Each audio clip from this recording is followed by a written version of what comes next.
High ফ্রেন্ডসরা, তোমরা সবাই কেমন আছো? আশা করছি তোমরা সবাই খুব ভালো আছো। তো আজকের আমি তোমাদের দেখাবো খাসির ছাট মাংস রান্না করতে কীভাবে রান্না করতে হয়। তো এখানে দেখো খাসির ছাট মাংস আছে, এখানে ওজনের পরিমাণ আছে 600 গ্রাম। তো প্রথমে আমি কড়াতে রিফাইন তেল দিয়ে দিচ্ছি, বেশ খানিকটা রিফাইন তেল দিয়ে দিতে হবে। তো কড়াটা যেহেতু আমাদের খুব ভালোভাবে গরম হয়ে গেছে, আমরা এখানে ছোটো ছোটো করে কেটে রেখে দিয়েছি আলু। হ্যাঁ, এই আলুগুলোকে আমরা ফ্রাই করে নেব। আলু ভাজার জন্য এখানে দিয়ে দেবো হলুদ গুঁড়ো, সাথে দিয়ে দেবো সামান্য নুন, দিয়ে এটাকে ভালোভাবে মিক্স করে ফ্রাই করে নেব। আমার ভালোভাবে ফ্রাই করে নিয়েছি। এই পরিস্থিতিতে আমি আলুগুলোকে একটা প্লেটের মধ্যে তুলে নেব। রান্না করতে ফোড়নে দিয়ে দেবো গোটা গরম মশলা, আর এখানে আমি যেগুলো নিয়েছি সেটা হচ্ছে পেঁয়াজ, কেটে রাখা টমেটো, কেটে রাখা ওই ধনেপাতা। সো গরম মশলাটা ভালো করে ফ্রাই হয়ে যাওয়ার পরেই দিয়ে দেবো পেঁয়াজ। তো ফ্রেন্ডস, পেঁয়াজগুলোকে দিয়ে দেবো। তো পেঁয়াজটা দিয়ে ভালোভাবে আমরা ব্রাউন কালার যতক্ষণ না আসে ততক্ষণ আমরা ফ্রাই করতে থাকবো। তারপরে তোমরা দেখতে পাবে এর সাথে দিয়ে দেবো, পেঁয়াজটাকে ভালোভাবে ভেজে নিয়েছি, এর সাথে দিয়ে দেবো রসুন বাটা। এর মধ্যে কোনো আদা বাটা ছিল না, শুধু রসুন বাটাটা দিয়ে ভালোভাবে আরও মিক্স করবো। ফ্রেন্ডস, পেঁয়াজ আর রসুন ভালোভাবে ভাজার পরে আমরা এখানে দিয়ে দেবো কেটে রাখা টমেটো কুচি। টমেটো কুচিটাকে দিয়ে ভালোভাবে আবারও ফ্রাই করব। রসুন আর টমেটো পেঁয়াজ ভালোভাবে ফ্রাই হয়ে যাওয়ার পরে এবারে দিয়ে দেবো কাঁচা লঙ্কা বাটা।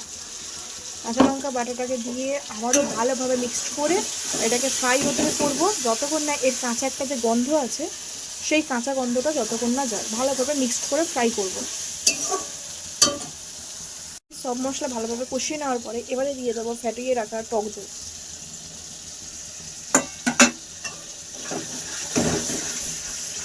ভালোভাবে কষিয়ে নেওয়ার পরে এবারে দেবো হলুদ গুঁড়ো, সাথে দেবো লঙ্কার গুঁড়ো। তোমরা এখানে ঝালটা ব্যালেন্স করে ভালো করে দিও, কারণ আমি এখানে কাঁচা লঙ্কা বাটা প্লাস ওই লঙ্কার গুঁড়োটা অ্যাড করলাম, যেহেতু তোমরা এখানে ঝালটা ব্যালেন্স করে দিও। আমি এখানে লঙ্কার গুঁড়োটা একটু কম ব্যবহার করেছি, যেহেতু কাঁচা লঙ্কার যে বাটাটা সেটা আমি একটু দিয়েছি বলে। তো যাই হোক, ভালোভাবে মশলাটা কষিয়ে নেব যতক্ষণ না মশলা থেকে একটা তেল ছেড়ে আসে, আর খুব সুন্দর কিন্তু একটা স্মেল বেরিয়েছে। মশলা কষানো আমাদের ডান। এবারে দেব মাংস, এই যে খাসির যে ছাট আর কি, এটা খেতে না ভীষণ টেস্টি, মানে খাসির মাংসকে আর কি হার মানিয়ে দেবে। তো যাই হোক, এটা দিয়ে ভালোভাবে এবার আমরা কষিয়ে নেব।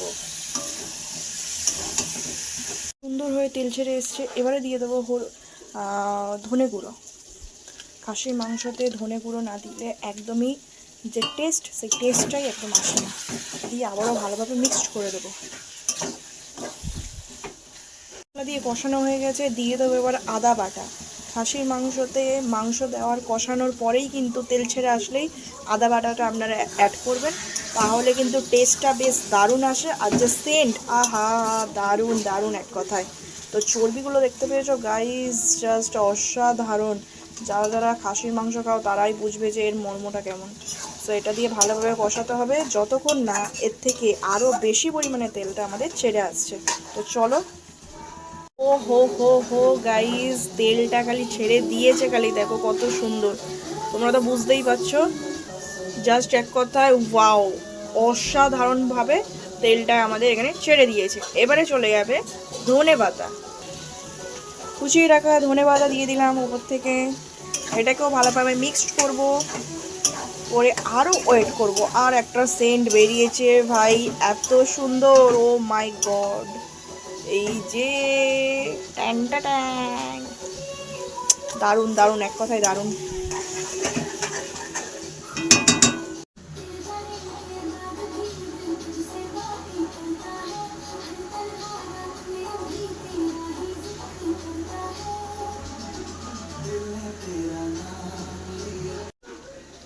গাইজ, মশলা মানে মাংস থেকে তো তেল তো ছেড়েই দিয়েছে, এটা তো আমার মুখে বলার কোনো মানে দরকারই নেই, তোমরা তো দেখেই বুঝতে পারছো। এবারে দিয়ে দেবো ছোটো করে কেটে রাখা যে আলুগুলো ভেজে রেখে দিয়েছিলাম, সেই আলুগুলোকে দিয়ে দেবো। আচ্ছা, এখানে একটা কথা বলে রাখি, অনেকেই ভাবতে পারো যে মাংসতে আলু ছোট করে দেওয়ার কারণ হচ্ছে এটা যেহেতু মাংসের, আমি প্রথমে বললাম যে একটা ছাড় জাতীয় রান্না করছি, তো সেই জন্যই ছোট করে দিলে যাতে এর যে মশলাগুলো এই আলুর মধ্যে যায়, খেতে কিন্তু অনেক দুর্দান্ত লাগে আর কি। সো যাই হোক, আলুগুলোকে ভালোভাবে ভেজে নিয়েছিলাম, তোমরা তো দেখিয়েছো। তো এবারে ভালোভাবে দিয়ে আবারও মিক্সড করে নেব। এবারে চাপা দিয়ে রাখবো মিনিমাম 15 মিনিট, তারপরে খুলে দেখাচ্ছি যে কি পরিস্থিতি বা কতটা সুন্দর দেখতে হলো। আরও মাংস থেকে তেল অলরেডি ছেড়ে দিয়েছে, এবারে দিয়ে দেবো জল, পর্যাপ্ত পরিমাণে দেবো জল। এখানে তোমরা গরম জল ব্যবহার করতে পারো, গরম জলটা দিলে আরও বেশি ভালো হয়। আমার এখানে গরম জলটা নেই যেহেতু আমি এমনি জলই ব্যবহার করছি, নর্মাল যে রুম টেম্পারেচারে যে জল, সেই জলে আমি দিলাম। প্লিজ দেখো ফুল অ্যান্ড ফাইনাল রেসিপি। এই যে চর্বি, কখন খাবো, দেখেই কিন্তু লোভনীয় লাগছে, উফ এত সুন্দর।